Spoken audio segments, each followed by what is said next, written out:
So hello everyone, the standard we are going to see in this video is SRE 2410, and that was a couple of questions which were asked in your September 2025 exam. So makes it one more important because this is one standard where it doesn't come in the exam at all and suddenly it be asked out of the blue for 9 marks. So let's quickly take a couple of those questions which was asked in your September 2025. First one is, what is the objective of engagement to review interpretation statement as per SRE 2410? So first one is to review interim financial statements, financial information is to enable the auditor to express a conclusion whether on the basis of the review anything has come to auditor's attention that causes the auditor to believe that interim financial statement is not prepared in all material aspects as per AFRF. This is the first key aspect, that is in his attention whether all material aspects as per A for the interim financial information is not prepared. So next is the audit should make inquiries and perform analytical and other procedures to reduce the risk to moderate level and expressing an inappropriate conclusion when interim financial information is materially misstated. So the cash terms are material and materially misstatement.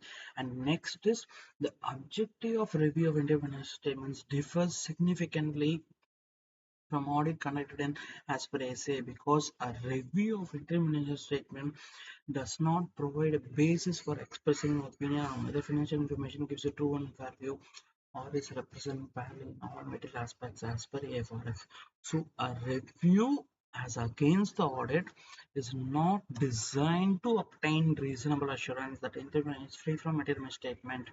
A review consists of, again we're going back here if you could recall, so now a review consists of making inquiries primarily of persons responsible for financial accounting matters and applying analytical methods. A review may bring significant matters affecting the interim financial information to the auditor's attention, but but but it does not provide all of the evidences that would be required in an audit.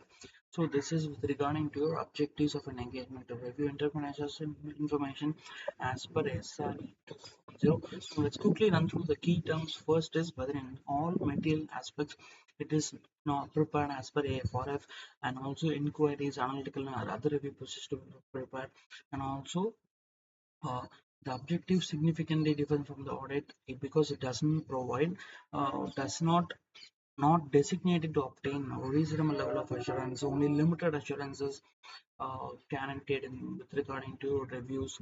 These are the various things you are expected to reproduce if the objective is asked with regarding to SRE 2410.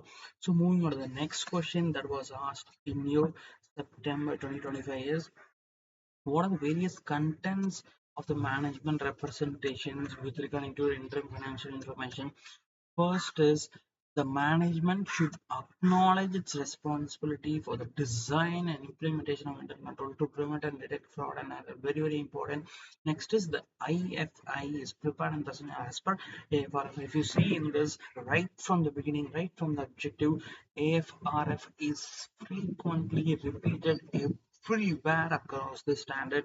Next is, it believes that the effect of those uncorrected misstatements are aggregated by the auditor during the review or immaterial, both individually and in aggregate to the IFI taken as a whole. A summary of such items is included or is attached to the written representation. And also the management has disclosed to the auditor all significant facts relating to any process aspect in fraud. So the first point was with regarding to a fraud, and again now the representation goes back to the fraud whether all facts has been disclosed, and next it has disclosed the auditor the result of the assessment that the interpretation may be materially mistaken as a fraud.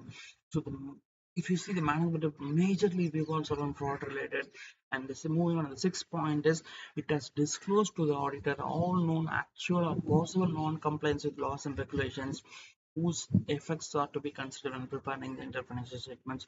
The shortcut for you to remember is SA 240 and 250 because it revolves around frauds and also non-compliance with laws and regulations.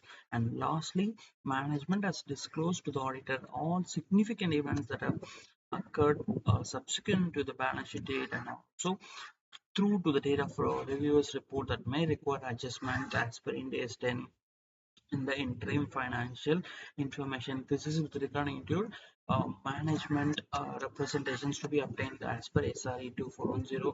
I hope all of you followed and make full use of these two important questions which was asked in September 2025. So make note of all these key terms: AFRF, fraud, error, and also uh, the risk, and also possible non-compliances and the significant events. If you make just summarize everything in 2 pages, it'll be very very handy. And also parallelly take efforts to complete SRE 2400 also. So if you do that, you will not lose any marks on these array topics. All the very best. Keep your best wishes.